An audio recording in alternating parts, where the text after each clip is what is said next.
Hello, crafty friends. I am going to be talking to you today about this sample that I made for the new Tim Holtz Sizzix Chapter 1 2022 release. And today's piece is a small framed panel that showcases the gorgeous new Doily 3D embossing texture fade. It is such a detailed embossing folder that it really can look like a lace overlay, and that is why Tim was explaining it took so long for them to develop this. They've been working on it for a few years now because they just wanted it to get it just right and just perfect. Now, there are several techniques that you can use for this embossing folder, and if you would like, I would highly recommend, if you missed it, to watch Tim's release video on his YouTube channel, or you can get to it through his blog, and he will discuss a few ways to use this folder to get different looks and different techniques. I am going to show you today how I made this one, and it's really fairly easy. So I want to get started on that so that we can talk about how to use this gorgeous new embossing folder from Tim Holtz and Sizzix.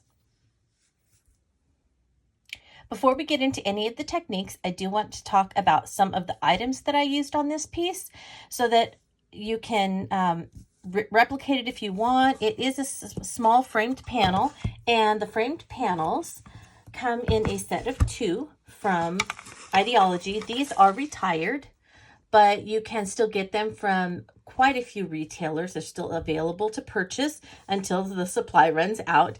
So if you get them, they come in a set of 2. These are the small ones. They're about for a 4x6 size photo or image or whatever you're working on. The frame comes separately from the little panel, and you can paint the frame and panel. You can make it metal. I learned that technique from Paula Cheney, and I have that on my blog, as well as she has it on her blog, how to make the frame in metallic. There are just so many things you can do with it, using crackle texture paste and things to make it shabby. I just kept it very simple, and all I used was picket fence distress stain. And I just brushed it on a couple of times, and that's all I did on this. So it's not even painted, it's just distress spray stain in picket fence. So it just kind of gives it a little bit of a whitewashed look. The next thing that I used were 2 dyes. One is the Cafe Colorize, and it has 2 of the dyes in the set. I used the teacup dye, but as you can see, there are several layers to the teacup dye, and I only used the saucer, the cup, and then the little bit of tea and the stripe. So you can choose to use whatever you want from these. You don't have to use all of the different pieces. You can choose what you'd like to use, and that's what I did on this one. I just used a couple of them because I just wanted to kind of have a little bit of a teacup that went with my doily. Now, when I cut the teacup out, I was using for all kinds of things for this release for my projects. I was using many of the backgrounds that I already had made. And so I always encourage you, when you're learning a background technique, to save the parts that you don't really want to use for that project, because you might end up using them. And this is a case where that happened. I took a class from Paula Cheney, and she was showing how to make some, we were making some tags with a stamp from Tim, and with distress spray stains. And so I was trying to do that and getting them to look exactly the way I wanted. And so there were some that did not look the way I wanted, but I didn't want to throw them away. So I just put them in my save pile, and that's what I used. I pulled those out, and I used those to cut out my teacup, and it made it look like it kind of had a little bit of a pattern on it. So again, don't throw out things that your backgrounds that you don't think are perfect, because you may end up using them on a piece that you end up absolutely loving. The heart is from the Falling Hearts die set, and it has 3 hearts in it. And I don't know what happened, but I have lost the 2 smallest hearts, so I'm going to be purchasing this again. But I still have the big heart, and so that's the one that I used, and I just colored a little bit of the mixed media heavy stock with some aged mahogany paper, and that's the same color that I used on the stripe and on the base of the teacup. And I also cut the heart out of it, so that just kind of brought in a deeper kind of a red that would pair with the background of my doily. I also used some of that paper to back up one of the conversation sayings from the Small Talk from Ideology, the Small Talk stickers. So those are the items that I used for this. And now I'm going to show you how I made the background. So let me get set up for that.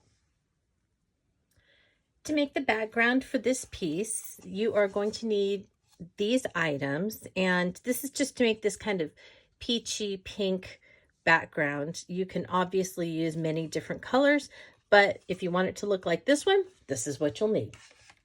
I used a base of the Distress White Heavy Stock, and I have the 8.5 by 11 sheets. So I took that and I cut it at 6 inches by 8.5, and then I cut that in half to make it a 2 4.5 by 6 inch pieces, and then that left a strip along the bottom, and I cut that one at 6 inches down to 4 1/4 also. So I ended up out of this to have 3 4 1/4 by 6 inch pieces, and that gives me a piece that is big enough to go behind the frame. All right. So if you want, you could even make it just a little bit longer and then trim off part of it.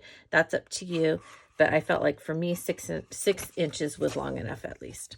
Okay, so you have that. Now, this is the white heavy stock. If you wanted the lace to be kind of a cream looking, you would probably want to use maybe the distressed heavy stock for that. And I will show you what that looks like. So I do have this piece. This is the 4 1/4 by 5.5 that comes in the small packages, so I can show you what that looks like. But you will need those. You will need a distress sprayer or something to spray water. I used the Victorian Velvet and Tattered Rose Distress inks for my piece, but I thought it would be fun while I'm trying it to show you what the Victorian Velvet and Tattered Rose look like in the Oxides. And then, of course, you need the 3D Doily Embossing Folder that you will be using for this. Now, if you look at it, you can see that one side has some flat areas and then it's raised, okay, to show that, to make that lace impression. This is going to be the back of your piece. Then the part that has the debossed area and then the flat surface, this is the part that you're going to be inking. So what you'll be doing is you're going to take your ink pads and you are going to ink all over this. And because I wanted it a little bit dark but not too dark, I used a mixture of, first I put Tattered Rose all over it, and then I put some Victorian Velvet all over it. All right, so I'll show you how I did that. But what that does is it leaves ink on the flat surface, but you don't want to push so hard so that it goes into the debossed areas, because that's the part that's going to be the lace, and that's the part that you want to leave white. So you don't want the ink to go in there. So you don't want to press too hard, and you also don't want to use your spray inks on this, because they will go in there, and then really you should have just embossed it and then sprayed over it. In the end, you're going to get the same effect. So we want to leave the white paper white, so we don't want ink in that debossed area, so that then when we fold it over and this side pushes that white paper up, when it comes in contact with the flat surface, it will soak in the ink, but since there won't be any ink in the debossed area, it will stay white. I hope that makes sense. All right, so let's go ahead and get started, and we'll do a practice run. So for today's project, I'm going to need a die cut machine. And so the one I chose to use is the Big Shot Foldaway from Tim Holtz and Sizzix. This is really convenient. It folds up, and so it's nice and slim, as you can see. It stays on my work surface alongside of my Tim Holtz Sidekick, because they both have convenient uses for me, and so I like to keep them right next to me. When I am doing a lot of die cutting, I tend to use my Tim Holtz Vagabond, which will soon be replaced by my Tim Holtz Switch. They are both electronic machines. If you have trouble with something like arthritis or strength issues, the Big Shot Foldaway is probably not going to be the machine that you are going to want to use. I have found it does take quite a bit of strength to be able to rotate this to get the dies to go through. So this may not be the one for you. You would want probably the Vagabond or the new Switch that is coming out to do your work. Now, the reason that I use the Big Shot or the Vagabond or Switch is because it has a bigger roller area to allow many dies to go through it. So let me show you the variety of things that we can cut in a Big Shot Foldaway or a Vagabond or the new Switch that is coming out. So you will find that when you get any of these three machines, that they come with two cutting plates, they come with a thin adapter, and then they come with the standard platform adapter. And you may be wondering, well, why do we have all of these? Well, it's because there is a large opening between the rollers that will allow for the large steel rule dies to go through and to cut. And for someone like me, I have quite a few of the steel rule dies. They are by far my favorite because I can cut so many things with them. But they are thick, and so they need a large area to be able to go through in between the two cutting mats. All right, so when you are using a steel rule die, you are going to use two of the cutting mats, and it's going to go straight through either your electronic die cutting machines or your Big Shots. But we're not using this today. I just wanted to explain why that is. Now, also, you're going to get, with the standard platform, it's going to tell you on here all the different things that you can use the standard platform for. All right, so if you are using an impression pad and your thinlits just to make an impression, kind of like an embossed impression with your thinlits, but you don't want to cut through with them, you can use just the standard platform and some of your other pads for that. You also can use your Sizzlits, which I have quite a few of these because Tim used to do a lot of alphabets with these, and so I bought them up like crazy. I absolutely love them, and I still use these. So if you have these, that's what this one's for. And again, you would use this platform with your two cutting pads, put the paper on there, and run it through. All right, next, this is also the pad you are going to need for today's project. All right, so I'll come back to this, but I wanted to explain one more thing. You have an additional thinlit adapter. This is for your thin dies, and it shows on here that it is for your thin dies. And in order to cut with this, what you will need is your two plates, the thin adapter, the regular adapter. You'll put your thinlit on there, put your paper on top, and then you just cut away. All right, so that's what all those are for, and the reason that we have so many adapters, so that we have a variety of dies that we can use. Now for today, we are going to set aside one of the cutting plates. We are not using any dies, and we are going to set aside the thinlit adapter. Okay, so one plate and the thinlit adapter gets set aside. What you're going to save is the standard platform. You're going to save one cutting mat and your 3D embossing texture fade. Okay, and so then this is the sandwich that we are going to use through our Big Shot or any of our electronic cutting machines also. That's how we're going to emboss our paper. All right, so my machine is closed right here, and there are two little thumb holes right here, and so you just use those to pull the sides out, but you're not quite ready to go yet. It shows you in order to lock it that the arrows point this way, and so you have to kind of push it in, and then you can hear it when it gets locked in. And this side actually locked in really nicely. So there you go. These are set and locked. They're not going to move. And this is ready to go. So we will be able to run our embossing folder through just like that. All right. And so we're going to give it a try. Now, I don't have anything in there. I just wanted to show you that that's how it works. So let's go ahead and start inking up our embossing folder. All right, to make the pink background, I used a tattered rose, and I just took it. And again, before I get started, I want to show you again. I showed you this at the beginning, but this is the raised side. This is going to be the back of my paper, and this raised side is going to push through. This debossed side is the one that I want to ink up, and I want to ink all the flat parts as much as I can, even back in here, the flat parts, but I don't want to spray it with ink so that the ink gets into the grooves, because I want those to stay white so that my crochet, when it presses through, will stay white. So I'm going to start with my ink pad. That's why I'm using my ink pads, and I am just kind of twisting and patting all along, trying to get this all inked up. And you can kind of see that there is some ink on there, and if you tilt your head, you can see where you've gotten ink all through here. And see, if I hold it up, you can kind of see that I have ink all on the flat places. And then what I wanted to do is add a little bit of a darker mauve or a darker pink, and so I went in here and there with just a little bit of that Victorian velvet.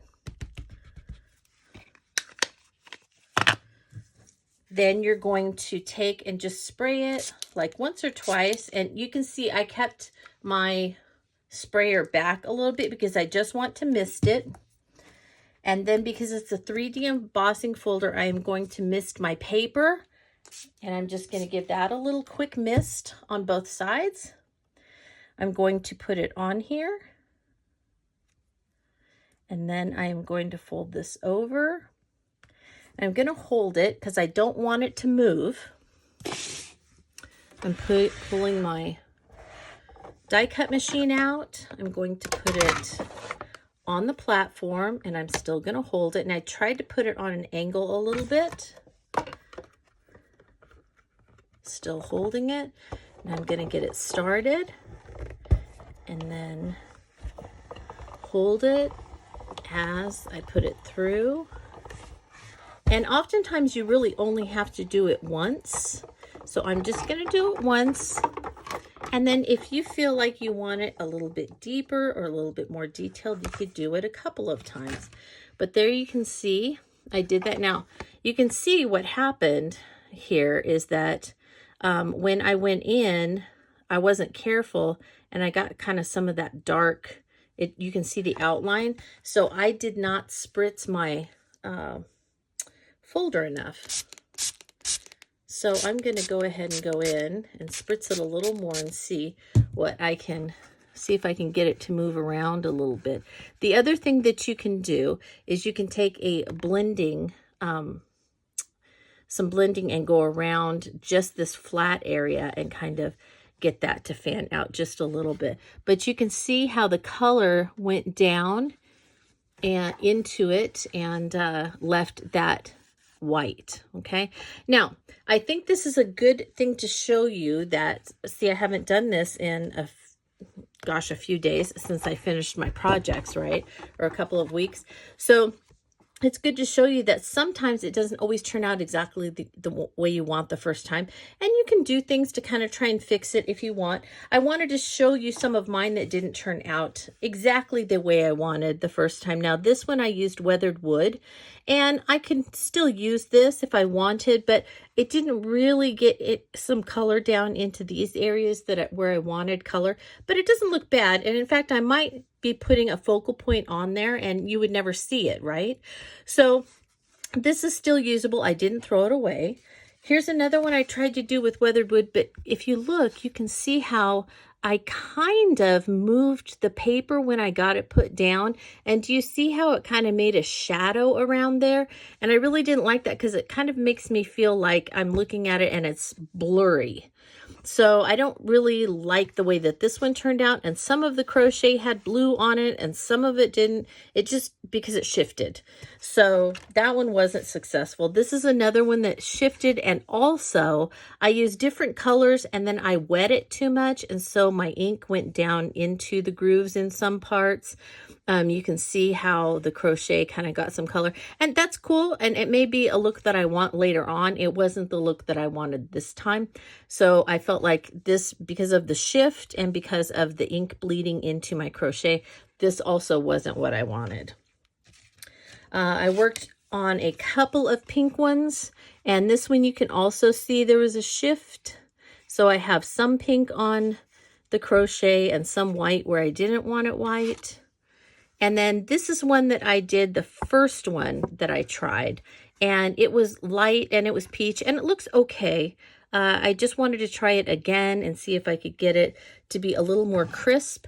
And so if I hold these next to each other, you can kind of see the difference between the two, how this one isn't quite as crisp as this one in showing. And that's because I added that little bit of Victorian velvet just to give it that little bit darker, more crisp look to it. So, but this one isn't bad, and I would definitely save that to use for something else. And on a completely different note, for this one, I just went through and I just embossed it with just the white heavy stock and didn't do any color or anything. And then I covered the whole thing with Distress Collage Medium, made sure it was nice and smooth by going over and over it with my fingers until it dried. And then I used some Distress crayons in Victorian Velvet, in, I believe this was Wild Honey, and this one was Speckled Egg. And I just kind of put those on there to try and give it kind of an interesting look. And I like the way that it brought out some of the detail, but again, this wasn't the look I was going for. I thought it would go really nicely with the teacup, but then the teacup kind of, I don't know, it faded away. So I really like the way that this one turned out in the end. So, but these are some options. So don't get discouraged if you're trying it your first time and you're like, oh yeah, no, it's really okay. We can just try it again. And so that's what we'll do. Okay, let's try it again. And this time, let's try it with maybe the heavy stock and see what it looks like if we get the cream showing through. So I'm going to try and get this all over. And then this is what I'm going to do. Sorry, it's kind of bouncing you around there. All right, this is what I'm going to try and do, because I think this is what I did the last time, was I did a lot of just this around the edges with my tattered rose, and I just kind of went in and got a bit here and there, especially on the edges, instead of pouncing it. So let's see if that works a little better. We're going to do 1, 2, and maybe a little one over. I did a little extra one over here. And then we want to wet our paper. So 2 spritzes on that. And I'm going to make sure that I get that edge on here because this one's shorter than the ones I cut. So see how I had to kind of lay it over on the edge there just a little bit, and I want to make sure it doesn't move. So I'm going to close it, and I'm going to make sure that I hold it. So I'm squeezing it closed. I'm going to pull this over just a little bit so it will go out on the end. And I'm going to keep my finger on there, pushing that down, and I have it angled just a little bit. Going to get it started through there, and then hold it as it goes. And then I want to try and run it back through. So I'm holding my hands on it. So as I run it back through, because this is just distress heavy stock. It's not really heavy. So I'm going to go 3 times to try and get a really nice impression. And I'm holding it down the whole time so it doesn't pop open.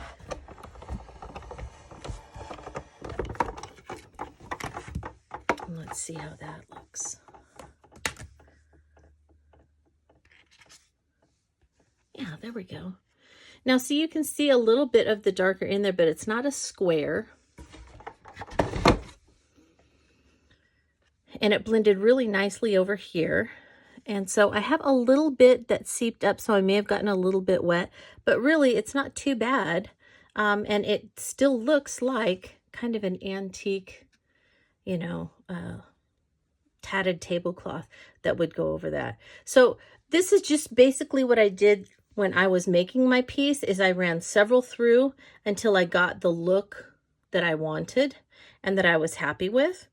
And then I went ahead, and you have to, going on from here,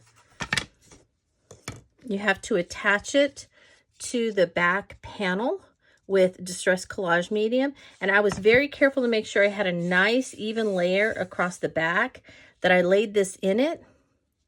And then I carefully just pressed it with my hand. And I didn't put Collage Medium on the front of it. And then with the paper towel, I just wiped off any excess that would come out. And then with clean hands, I just made sure that it was nice and flat. And then I took like a book or something like that, and I just laid it on it and let it dry so that it was nice and flat when it dried. And once it's on there and it's nice and flat, you can take your frame, and if you've painted or whatever you've done with it, you put Collage Medium around the inside edge of the frame, and then you go ahead and put it on. Now you can see these are so close if you use those pre-cut ones. So do you see how it kind of shows on the edge, because it is just the slightest bit smaller than that inside? And so that's why I cut my pieces to be 6 inches, because that allows me just that little bit so that I can choose, do I want more this way, or do I want this edge to show? Do I want to put it clear over here? How exactly do I want that? It gives me a little bit of wiggle room. Okay, so that's why I, instead of using the pre-cut pieces, why I generally use, now these are great for cards, but if you were doing a framed panel, you want something a little bit longer. So hopefully that makes sense to you as well. I've cleaned off my embossing folder, and I wanted to try some of the Oxides and see what they look like on here. So I'm going to go ahead, and actually you can really see that on here. And I may not mix colors, but I might. So you can see if you're getting it on there or not. Let's see if I just do this and I get it on there, what that looks like. So you can see how it's getting on the raised areas, and how there are some raised areas that are going to show the detail. So I think that's interesting, because it actually is much easier to see this than it is if you're doing the inks. You really can't see if you're getting into some of those spots for the inks. All right, so I'm going to call that pretty good. I'm going to try and make it a little smoother right there. All right. If I add a little Victorian velvet around the edges, let's see what that looks like. I think that's kind of fun. It just gives it a little interest, you know.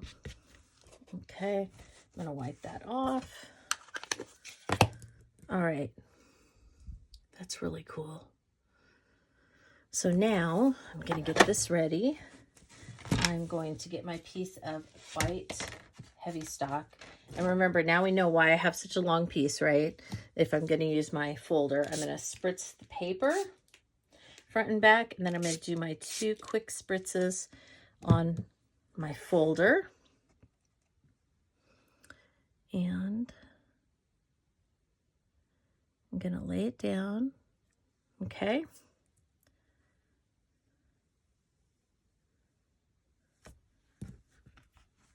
Okay, I'm going to hold that so it doesn't move. Let's move this over. this out. Keep holding it. Get your cutting pad on there.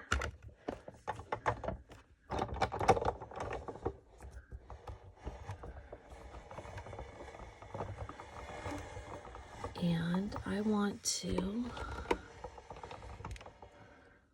what if I do it a couple of times with this one? I'm keeping it so that it doesn't shift, hopefully. All right. Let's see how that one looks. Oh, great. That one looks really good. All right, so we've got a little bit of a shift here. Just a tiny bit, but really not much. I think that looks really great. Move this. I really like the way that looks. And it kept this really nice and crisp. So I think that's wonderful. And actually, if you were making this, your teacup and your heart are going to kind of cover up any of this right here. And so this nice crisp area back here is actually the part that's going to show, and your teacup would cover up that little bit that got on the tatting there. So I think that is a win. That is gorgeous. And the coloring is very similar, maybe a little bit even more vibrant than the Distress ink. So I think that's a huge win. I really love it. So that, my friends, is how you make a very quick, simple little framed panel with the new doily. You could also make this just a very quick card front if you didn't want it to be in a framed panel. I just thought this would go really well on one of those maybe tiered trays, or just sitting on a bookshelf, or, you know, a desk or something like that, as a reminder to start doing the things that you love, right? Don't put it off for a special occasion or something like that. Every day should be a special occasion, and we should be celebrating, you know, things anytime we can celebrate, right? That's the beauty of this life, is to celebrate all the little things and not wait for big things. Okay, so that is my encouragement to you. I hope that you found this helpful and interesting, and I will see you with the next one. So go have a crafty day, my friends.